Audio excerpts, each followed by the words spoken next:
doy las buenas tardes. Os pido perdón por el frío que hace. Hemos tenido contratiempos con la calefacción de nuevo. Ya está solucionado, pero hasta que entone esto hace mucho frío, así que no quitéis el aquí. Y agradeceros que estéis aquí. Ya nos han hablado muy bien de lo que nos van a contar. Nos han dicho que este ciclo se inicia hoy. No tenemos cartel, no sé por qué tampoco hemos puesto el cartel. Lo siento, Carmen, lo siento. No sé, estos a los reyes se han llevado algo, debe traernos, pero bueno. Bueno, os doy paso, que el camino lo tenéis vosotros. Muchas gracias. Y los que no sois socios del casino, por favor, haceros socio, que necesitamos ayuda, que lo estoy viendo. Y si alguien se anima a entrar en la junta directiva, necesitamos renovación. Necesitamos gente que tenga ganas de hacer cosas muy urgentemente. Y os dejo. Muchas gracias, Isabel. Si hicimos tenemos humedad, ya ha salido, pero llevamos un tapar y vamos a hacer algo. Porque no podemos tener ni pasillo así ni lo de abajo así. Nosotros, por supuesto, el consigno todavía no tiene fondo para pagar. Así que sí, todo. Yo le he dicho a los chicos que vengan a ayudarnos. Lo comentaste aquí en el sí, les he dicho a los chicos jóvenes de 14 15 años que les hacemos un plan de socios y vienen a ayudarnos a pagar el casino. Y me han dicho que sí, pero tenemos que conseguir que la Junta. Entonces, necesito gente en la Junta que tenga ganas de cosas. Bueno, empezamos. Por favor. Bueno, buenas tardes a todas las personas presentes. Muchas gracias por estar aquí en nombre del Centro Estudios Bejaranos. Muchas gracias al casino que siempre nos acoge con este cariño. Es nuestra casa en realidad. Bueno, somos socios prácticamente todos, ACEOs, como dice Isabel.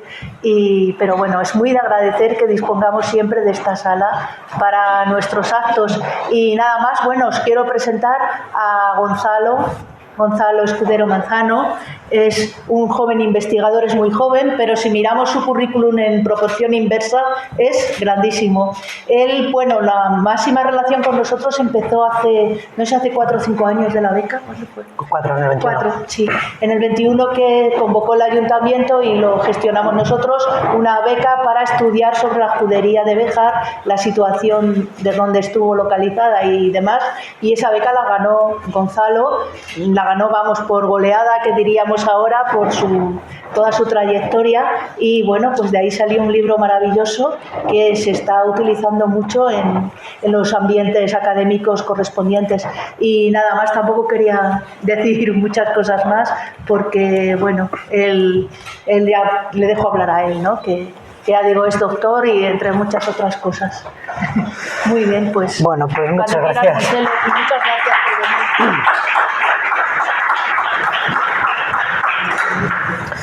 Bueno, pues muchas gracias, Pepa, por la presentación. Un poco exagerada, tuve que decirlo, pero gracias igualmente. Y bueno, pues buenas tardes también a todos. Gracias también por haber asistido en una tarde tan fría y tan oscura como la de hoy aquí al Casino de Béjar. Además, es para mí un gran placer estar esta tarde en Béjar con todos ustedes para presentar uno de los capítulos que componen la historia de los duques de Béjar, coordinada por Emiliano Zarza y Carmen Cascón, presentes también aquí, y publicada por el Centro de Estudios Bejaranos gracias al mecenazgo de la Fundación Tomás Olleros Izard, sin cuyo mecenazgo no habría sido posible tampoco esta obra. En esta ocasión me congratula estar aquí en el Casino de Béjar, un espacio que aún no había tenido el placer de conocer y que, bueno, pues qué mejor oportunidad hoy para poder conocer este edificio también muy conocido dentro de la cultura local. Antes de nada, me gustaría agradecer nuevamente al Centro de Estudios Bejaranos y a los coordinadores de este libro, Emiliano Zarza y Carmen Cascón, por haber pensado en mí para elaborar uno de los capítulos y por haberme invitado a participar en la presentación de hoy. Como no tenemos mucho tiempo, intentaré sintetizar los aspectos más relevantes de mi aportación a la monografía sobre la historia de los duques de Béjar para ceñirme escrupulosamente al tiempo que se me ha concedido, que es más o menos una media hora. Antes de comenzar, advertirles a todos, eso sí, de que no voy a hablarles de ningún duque ni de ninguna biografía, puesto que soy el único autor de todos los que componen esta monografía coral que no dedica su capítulo a ningún duque, debido a que hasta los albores de la modernidad, justo donde termina mi aportación, Béjar no fue un ducado sino un señorío. Estamos en la etapa preducal de lo que posteriormente será el ducado de Béjar. Por tanto, a lo largo de los siguientes minutos hablaré de los antecedentes preducales de Béjar y cómo fue formándose un señorío durante los siglos medievales. Dicho esto, comienzo con mi presentación.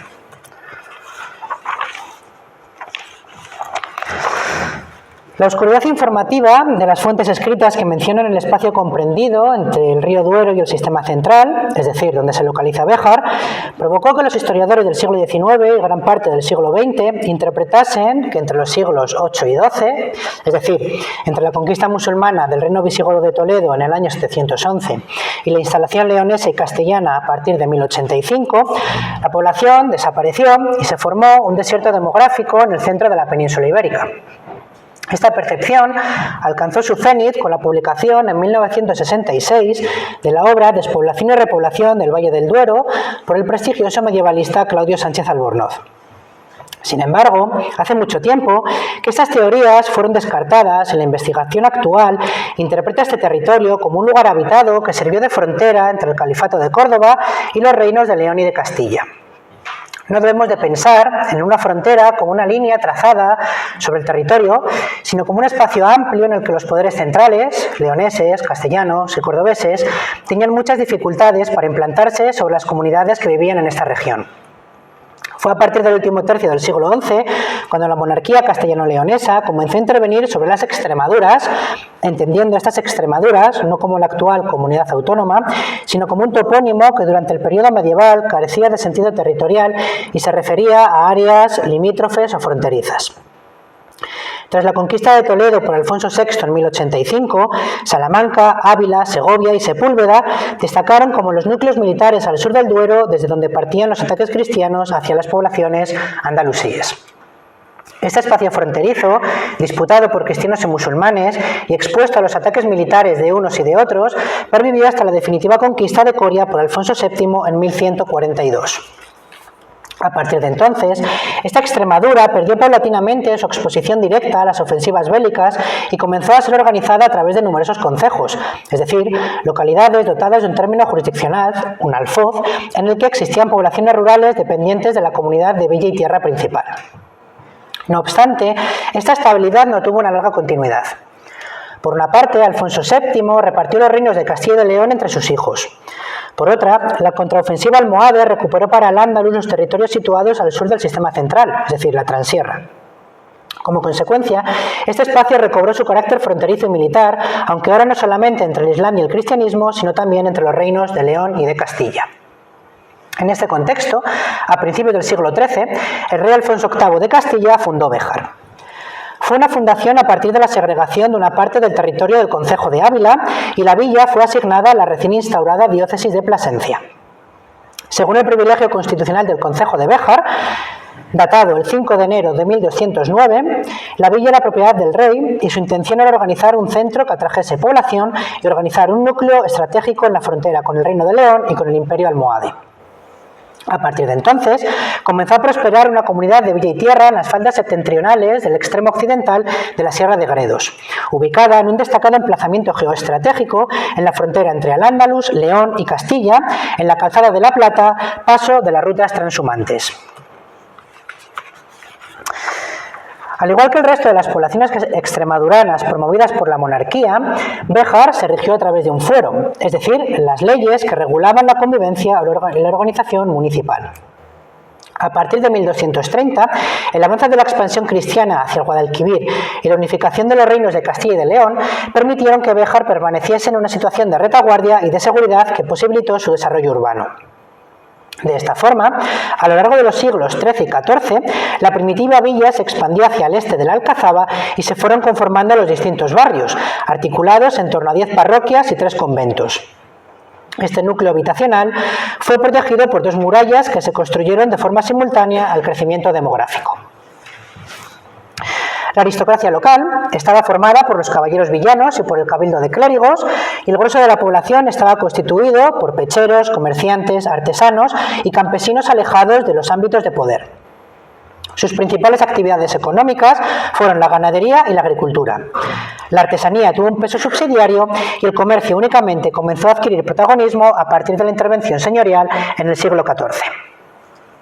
Como he mencionado antes, desde su fundación, Béjar estuvo adscrita a las villas de Realengo, aunque durante las primeras décadas la intervención de los reyes fue esporádica. Después del establecimiento del primer ordenamiento jurídico otorgado por Alfonso VIII, solamente conocemos 2 intervenciones regias durante el reinado de Fernando III. Por un lado, permitió a los bejaranos el pastoreo en el término de Trujillo en agradecimiento por su ayuda en la conquista de este lugar. Por otro, arbitró en la disputa contra Plasencia por causa de los límites y de los usos de los pastos y de los montes. La actuación de Alfonso X, hijo de Fernando III, en la villa fue mayor. Si bien a comienzos de la década de 1260 solamente emitió 2 escrituras, en abril de 1274 contamos con hasta 5 diplomas favorables al concejo de Béjar. Finalmente, en 1280 eximió a los pastores bejaranos del pago de portazgos en todo el reino. Además, durante su reinado, la monarquía comenzó a ejercer mayor presión sobre el gobierno de los concejos extremaduranos a través de la concesión del fuero real a diferentes lugares, entre los que se encontraba Béjar.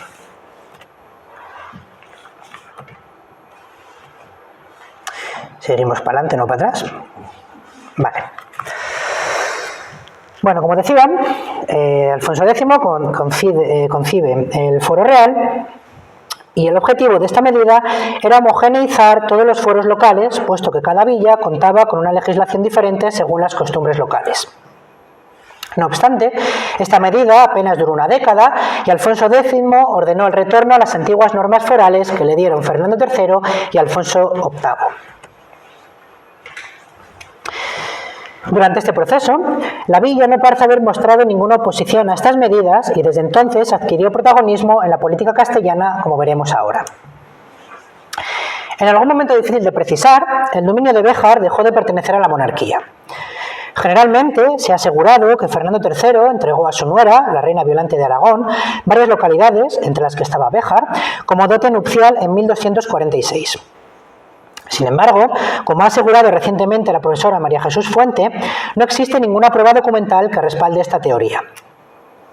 Sea como fuese, para nuestro interés, en algún momento indeterminado de mediados del siglo XIII, la reina Violante obtuvo Béjar.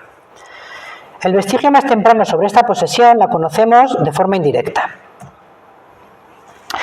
Se trata de un privilegio confirmado en 1408 por la reina Catalina de Lancaster, regente de Juan II, cuyo origen se sitúa en 1264, cuando el concejo de Béjar, por mandato de la reina Violante, cedió a la villa de Hervás el usufructo de un castañar a cambio de recibir anualmente 30 maravedís. Como señora de Béjar, doña Violante visitó en 1277 la villa y encontró una situación desalentadora para los pecheros.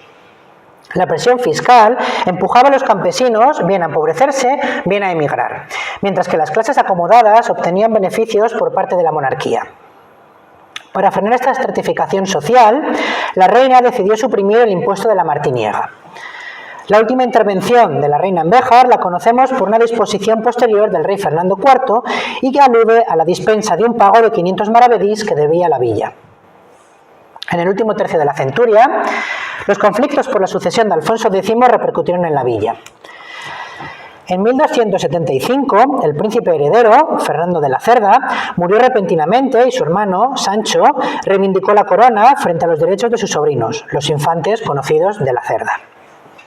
A partir de entonces, estalló un enfrentamiento familiar que se extendió durante varias décadas. La revuelta comenzó con la celebración en abril de 1282 de una asamblea que tuvo lugar en Valladolid. Allí, el infante Sancho persuadió a los concejos a secundar su reclamación frente a sus sobrinos. El infante Sancho prometió a los bejaranos, que recordemos estaban bajo la sujeción de la reina Violante, retornar a los fueros y privilegios de Alfonso VIII y de Fernando III y defenderles frente a los agravios que pudiese cometer Alfonso X.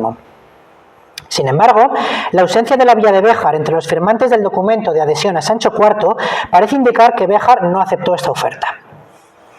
Esta desafección no repercutió de forma negativa en la localidad, pues unos años más tarde Sancho IV fijó por primera vez el término jurisdiccional del concejo y finalmente, en 1296, Sancho IV logró arrebatar la villa a su madre, por lo que Béjar retornó al realengo.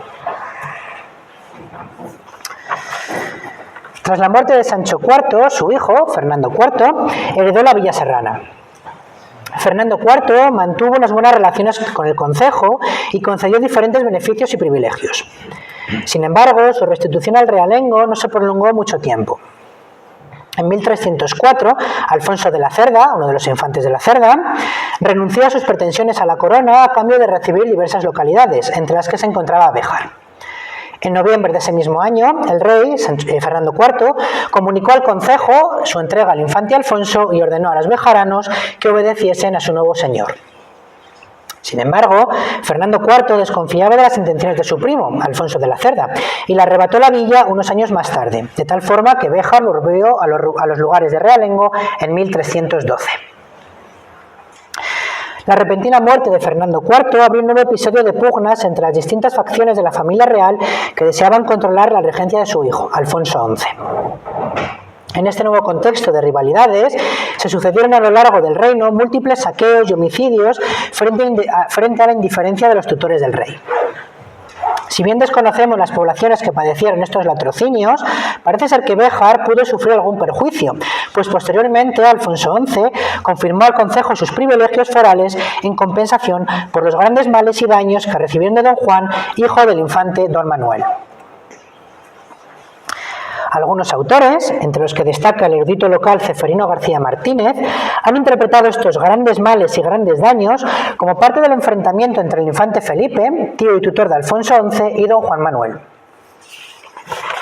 Para aceptar esta teoría, la villa habría tenido que pertenecer al infante Felipe, una hipótesis que no podía ser aprobada o refutada porque la única escritura que relaciona al infante don Felipe con Béjar se había perdido. Afortunadamente, en el momento en el que me encontraba realizando esta investigación, encontré en el archivo de la Real Academia de la Historia una copia de época moderna de este documento. La carta, enviada por el infante Felipe a los personeros Juan Muñoz y Martín Blázquez, contiene una serie de instrucciones al concejo de Béjar. Como menciona la propia carta, las instrucciones las envía el infante Felipe, pero no como señor de Béjar, sino como tutor del rey. De hecho, la primera de las disposiciones acordadas fue, y cito textualmente porque no está incluido en este extracto que he traído, que la villa de Béjar, con todo su término, que la guardase para el rey don Alfonso, mío sobrino, y como así hago, fallo. Y es la tenencia y jurisdicción del rey, que así la mantenga en toda la mi tutoría. Fin de la cita.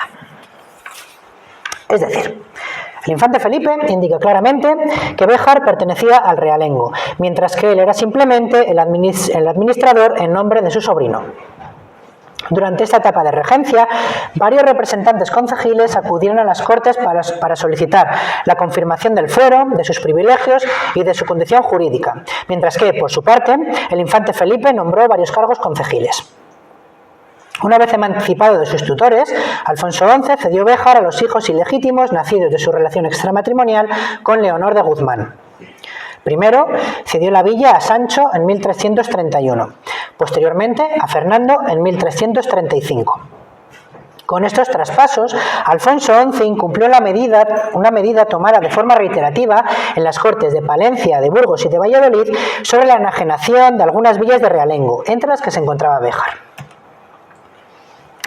Este traspaso fue efímero, y en noviembre de 1344 los alcaldes del concejo reconocían, según dice textualmente el documento, la merced de nuestro señor, el rey, en dicho lugar de Béjar, por lo que la villa retornó a los lugares de realengo sin que sepamos cuándo ni por qué. La segunda mitad del siglo XIV estuvo marcada por una gran inestabilidad política, tanto en Castilla como en Portugal. El origen de estos conflictos se sitúa, por una parte, en las diferentes relaciones matrimoniales entre los príncipes y las princesas de ambos reinos, y por otra, en las pretensiones de los hijos ilegítimos de los monarcas para desplazar a sus hermanastros del gobierno. Como consecuencia, la dinastía borgoñona, que reinaba tanto en Castilla como en Portugal, fue sustituida por los Trastámara en Castilla y por los Avís en Portugal. Además, fruto de estas tensiones sucesorias, entre 1352 y 1385, estallaron diversos conflictos militares en los cuales los reyes de Castilla reivindicaron reiteradamente sus derechos al trono portugués e intentaron conseguirlo por la vía armada. En este contexto, Béjar fue cedida a diferentes individuos que participaron de forma directa en estas rivalidades. Recordemos que después de la posesión de la Villa Serrana por parte de Sancho y de Fernando, hijos ilegítimos de Alfonso XI, la localidad retornó a los lugares de realengo en 1344. Seguramente, aunque no existe ninguna prueba documental que lo avale, Béjar fue heredado por su hijo, Pedro I, y a su vez por Enrique de Trastámara, una vez que éste desplazó a su hermanastro del trono de Castilla. Finalmente, sabemos por el cronista Pedro López de Ayala que Enrique de Trastámara concedió a Béjar a Diego López Pacheco, un caballero natural de Portugal que había servido en sus guerras. Sabemos por el cronista portugués Fernão Lopes que Diego López Pacheco era descendiente de los fundadores del monasterio de Ferreira de Aves, situado al noroeste de Viseu. Era hijo de Lope Fernández Pacheco, un magnate activo en la corte de Alfonso IV de Portugal y con propiedades repartidas en la ribera del Tajo. La aparición más antigua de Diego López Pacheco data de 1355, cuando Alfonso IV de Portugal ordenó el asesinato de Inés de Castro, amante del príncipe Pedro de Portugal. Tras participar en este magnicidio, Diego López Pacheco vivió tranquilamente bajo la protección del rey, pero 2 años después de este magnicidio, el propio monarca le comunicó en su lecho de muerte que la intención del príncipe Pedro era vengarse de los asesinos de doña Inés y le aconsejó que huyese de Portugal.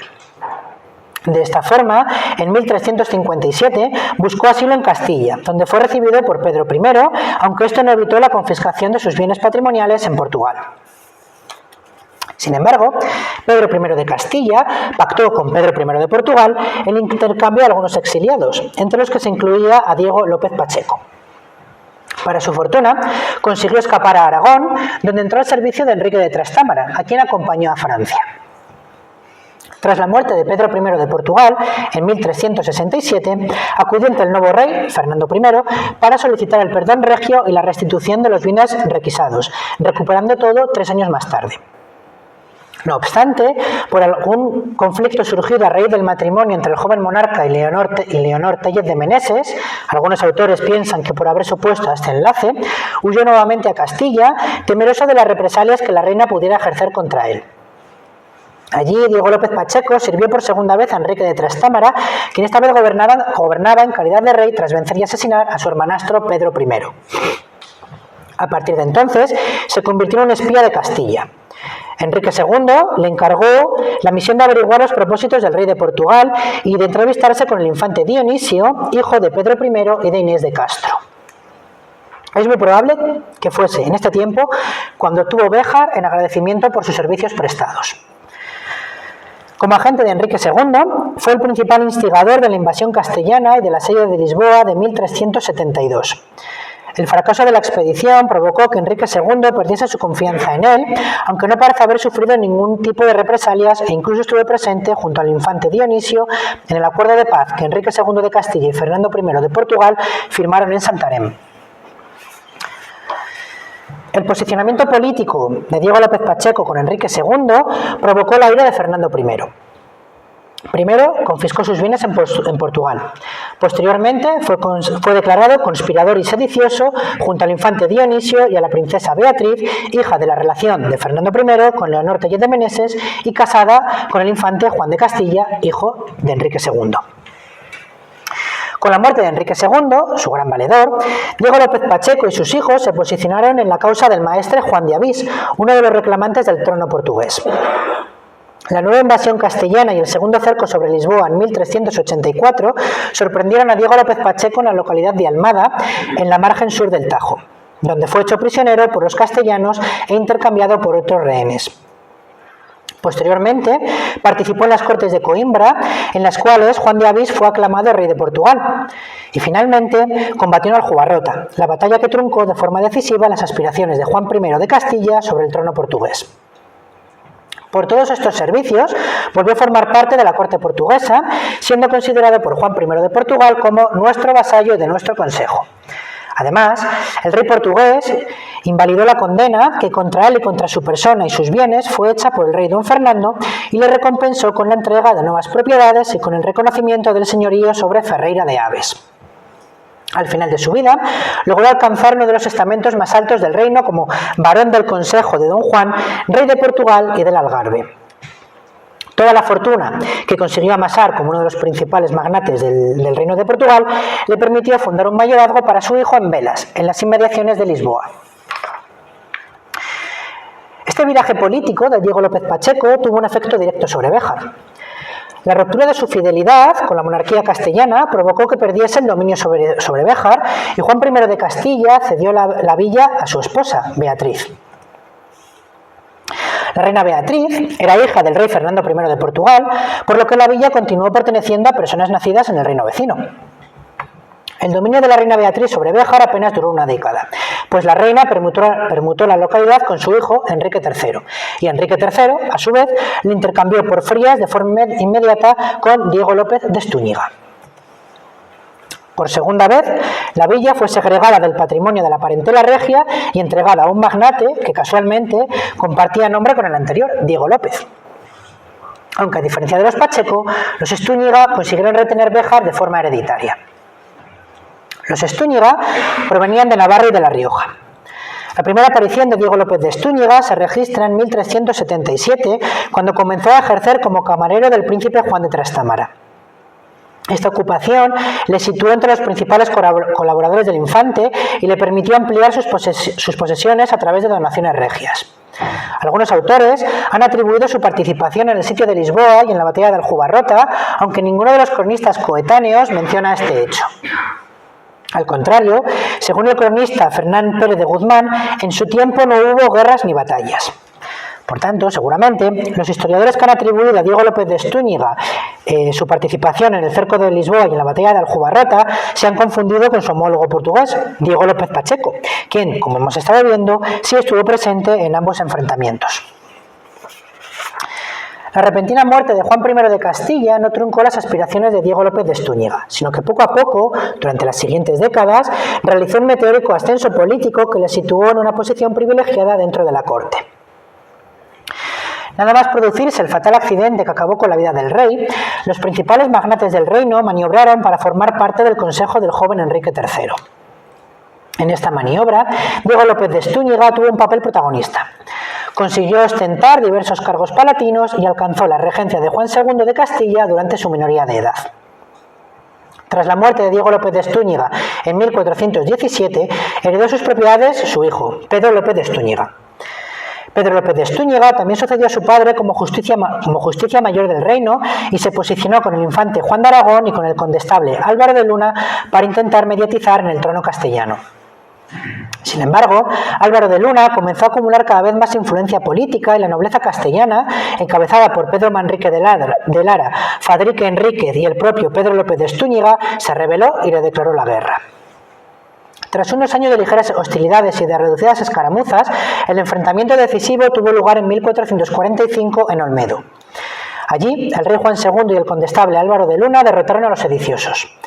Además, el condestable consiguió arrebatar a Pedro López de Estúñiga al castillo de Burgos.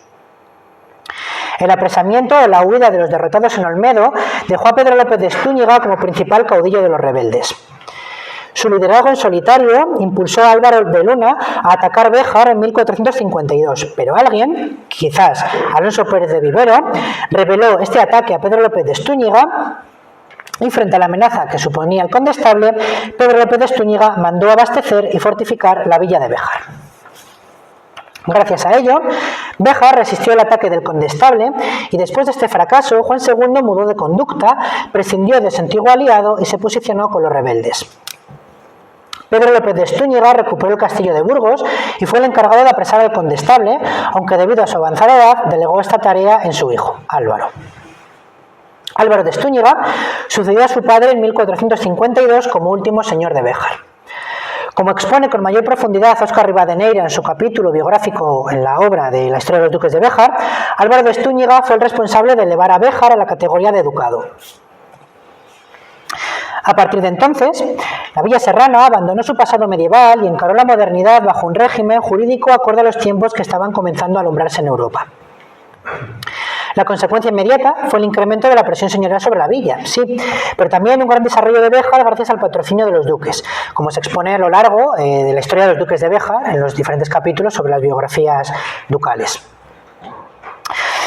A lo largo de esta presentación hemos visto que desde su fundación a principios del siglo XIII el dominio sobre Béjar fue ostentado por diversos familiares de los reyes. Primero fue realengo, luego lo obtuvo la reina Violante, luego el infante Alfonso de la Cerda y finalmente los infantes Sancho y Fernando Alfonso de Castilla. Esta circunstancia cambió con la dinastía Trastámara. Enrique II cedió al portugués Diego López Pacheco la villa y su nieto Enrique III la intercambió con Diego López de Estúñiga. Con este traspaso, la monarquía no volvió a recuperar el control sobre Béjar y la villa se convirtió en una de las principales plazas desde la cual la familia Estúñiga afianzó su posición en las inmediaciones de la Sierra de Gredos. Antes de terminar, espero no haberles aburrido demasiado ni haberme excedido del tiempo que se me ha concedido. No me queda sino hacerle 2 recomendaciones, aunque van a ser 3. En primer lugar, invitarles a asistir al resto de presentaciones que se harán durante los siguientes meses sobre otros capítulos de la monografía sobre los duques de Béjar. En segundo lugar, adquirir un ejemplar sobre el libro, pues estoy seguro que tanto las presentaciones como el libro despertarán nuevas inquietudes culturales y les harán descubrir partes del pasado de Béjar que seguro no conocían. Y por último, pues ya que estamos en el casino, invitarles a que se hagan socios de esta casa. Muchas gracias por su atención.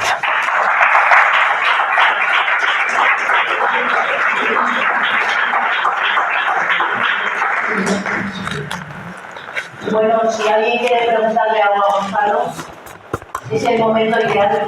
Voy a hacerle una pregunta. Todavía no he tenido oportunidad de leer la magna obra de los duques de Béjar, pero ¿ha encontrado alguna explicación sobre el intercambio de frías con Béjar? ¿Por qué razón se pudo producir ese intercambio? Que siempre es un episodio un poco oscuro. Es oscuro precisamente porque la fuente que tenemos es lo que dice, simplemente se intercambia.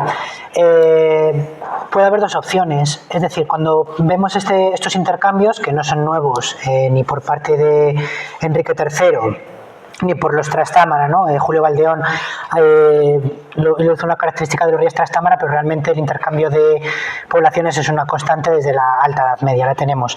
Entonces puede ser simplemente el interés que tuviese el rey en la villa de Frías o en agradecimiento a los Estúñiga darles Béjar, porque Béjar en la Baja Edad Media, por así decirlo, lo petaba bastante. O sea, era una villa muy importante. A la vista está, por lo que he presentado, que siempre estuvo en la familia del rey hasta que se acaba siendo de Diego López Pacheco. Entonces la monarquía siempre tuvo mucho interés en controlar Béjar. ¿Por qué? Seguramente por su situación geoestratégica, no tanto en la frontera con León, porque una vez que se unifican las 2 coronas, pues pierde razón fronteriza, sino por la transhumancia. Es decir, justo la vía de la Plata que pase justo por aquí hacia Salamanca, sea el principal eje transhumante, era uno de los núcleos vertebradores económicos del occidente castellano. Sigue siendo a día de hoy. De hecho, uno de los capítulos de la monografía incide precisamente en el patrocinio ducal, no ya sobre la transhumancia, sino sobre los textiles. Es decir, que también tengamos en Béjar todas las fábricas textiles nos da una pista de dónde viene esta importancia. Respecto a Frías, el documento dice lo que dice, se intercambia.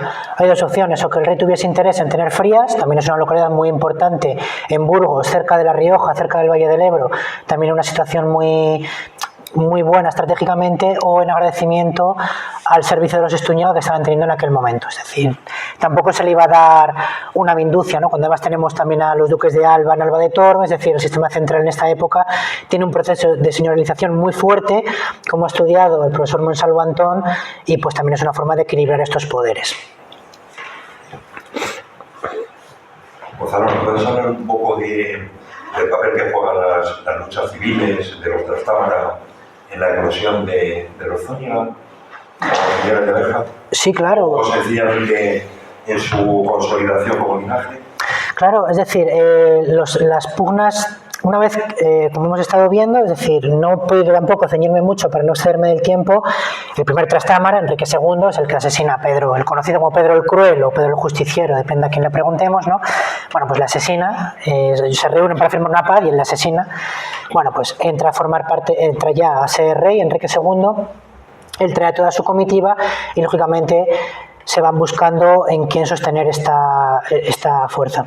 Es Óscar Rivadeneira quien entra mucho más ya en el papel que juegan los Estúñiga, ¿no? Con la farsa de Ávila, todo esto, que ya es cuando alcanzan el culmen de la corona castellana. A mí me hubiera gustado entrar en ello porque es muy divertida la farsa de Ávila, ¿no? Cuando se hace el muñeco del rey, se le tira al suelo y uno de los Zúñigas, precisamente, pues no sé si es el que le quita la espada o el cetro, es decir, se hace un acto performativo, que diríamos hoy. Entonces se hace un muñeco con la corona, el cetro y la espada, y cada uno de los nobles le quita uno de los símbolos del poder. Y es precisamente uno de los Zúñiga, uno de los Estúñiga ya, quien le quita uno de estos elementos del rey. Es decir, estamos viendo a los Zúñiga en lo más alto de la jerarquía política de Castilla. Los Zúñiga, además, que en un principio son condes de Plasencia, es decir, ellos llegan a Béjar de una parte un poco indirecta, pero una vez que pierden Plasencia se asientan en Béjar y es ya cuando financian, o sea, se asientan en Béjar y Béjar adquiere todo el protagonismo ducal que se ve a lo largo de toda la obra, que yo no puedo entrar porque estaríamos aquí hablando pues 3 horas más de los duques, pero sí, los Zúñiga, vamos, son los principales promotores de la monarquía castellana y pues ya no solo con las luchas contra el condestable, que pues Pedro López queda como el principal opositor una vez que los otros son apresados en Olmedo. Bueno, pues son los Zúñiga ya quienes empiezan a tener cada vez más influencia en la política castellana hasta que serán pues la principal familia magnaticia de la corona castellana.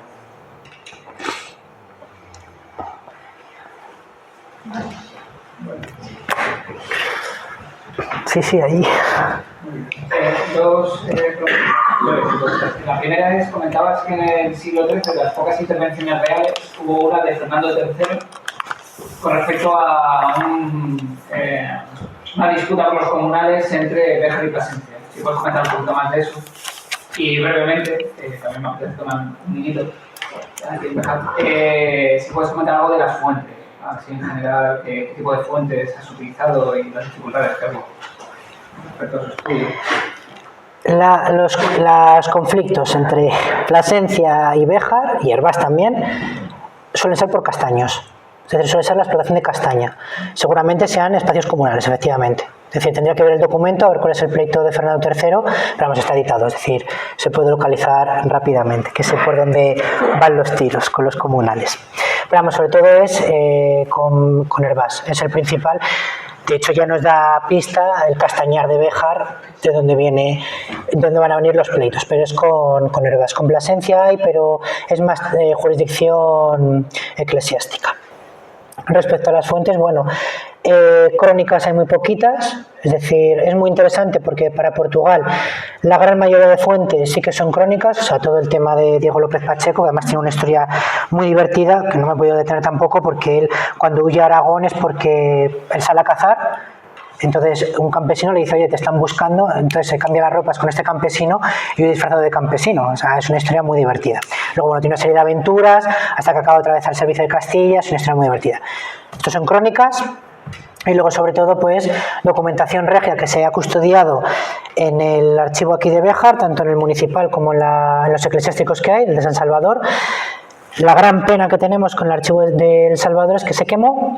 Lo bueno, se quemó en la guerra, en el 36, creo recordar, seguramente Carmen lo sepa mejor.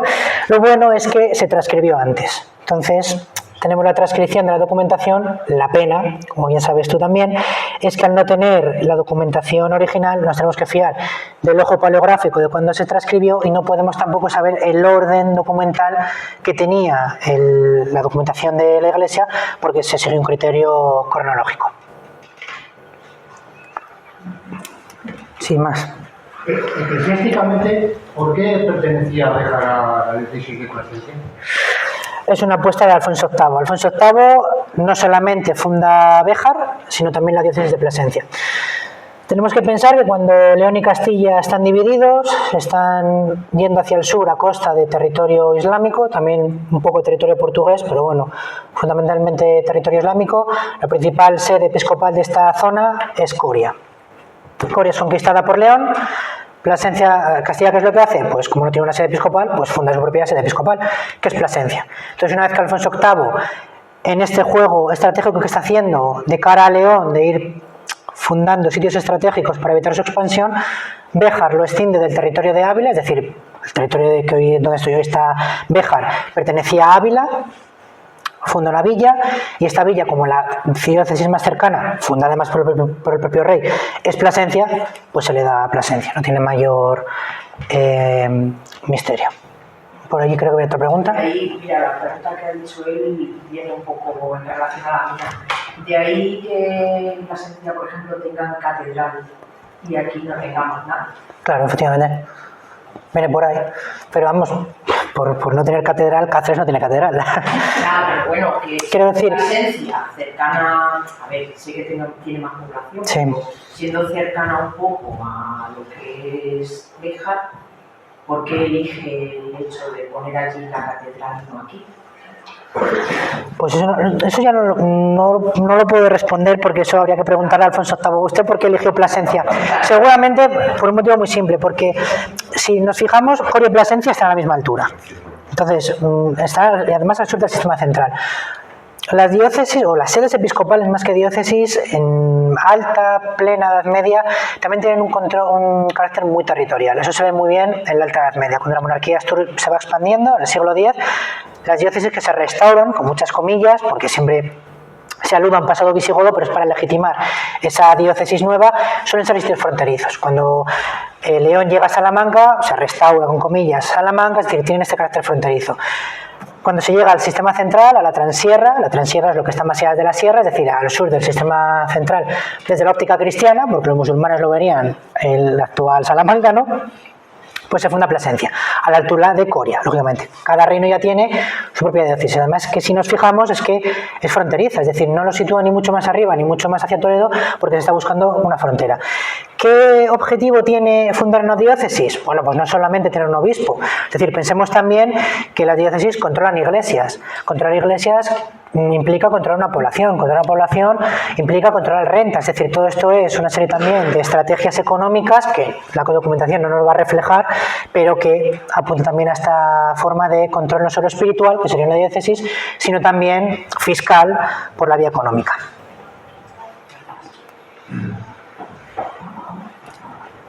Gonzalo, una pregunta más. Si lo has estudiado, a lo mejor, ¿qué opinión tienes sobre el momento en que se concede el título de duque de Béjar a los Zúñiga? Porque ahí hay una controversia, no lo controlo mucho, hay una controversia histórica sobre en qué momento concreto. No sé si lo has estudiado. Sí, lo vi por encima, es decir... ¿Cuál sería tu opinión? Si la tienes, ¿por qué? Es que, de hecho, mi opinión, si te soy sincero, mi opinión es, me da igual. Me da igual, pero por una cuestión muy simple.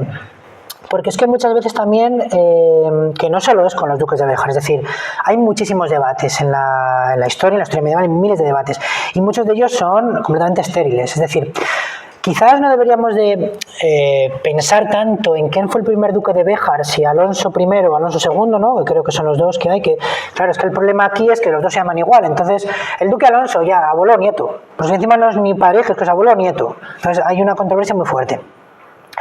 Yo creo que deberíamos de enfocar el interés no tanto a quién fue antes, sino que es ducado. O sea, al final es lo que nos debería de importar, ¿no? Que Béjar, que es lo realmente interesante, deja de ser un señorío medieval, a ser un ducado moderno. Y Béjar pierde, que además se ve muy bien a lo largo de la obra, ¿no? Tú lo sabes mejor como coordinador, pierde esta, no mentalidad, esta cosmovisión de una Béjar medieval, de una estructura mucho más feudal, como podemos entender la Edad Media, allá entrar Béjar en circuitos europeos, las cortes europeas. Es que es increíble que veamos a los duques de Béjar entroncar con familias europeas, que veamos a uno de ellos participar en el sitio de Budapest. O sea, es que Béjar trasciende el mapa peninsular. Estamos viendo hoy un pueblo pequeño, porque Béjar es un pueblo pequeño, además, desde que la industria se ha ido, cada vez va a peor, y en aquella época es todo lo contrario, es un pueblo, una villa que participa en las corrientes europeas, que tenemos el bosque de Béjar a imitación de las corrientes italianas y francesas. Es decir, Béjar en la Edad Moderna es un pepinote de lugar, no es un lugar mindundi de provincias, no, es uno de los principales lugares de Europa. Entonces yo creo que deberíamos de ver eso, que la importancia no es si fue Alonso I o Alonso II, sino que acaba siendo ducado, cosa que Plasencia no, por ejemplo. En cambio, Plasencia tiene catedral, es mucho más grande, tiene un hospital, si no me equivoco, en cambio Béjar no, es decir, ¿de dónde viene esto? ¿Qué consecuencias ha tenido? Es decir, yo opino, además sin ser modernista, porque soy medievalista, encima alto medievalista, es decir, de la otra parte, creo que el debate debería de ir por ahí, no si fue uno u otro.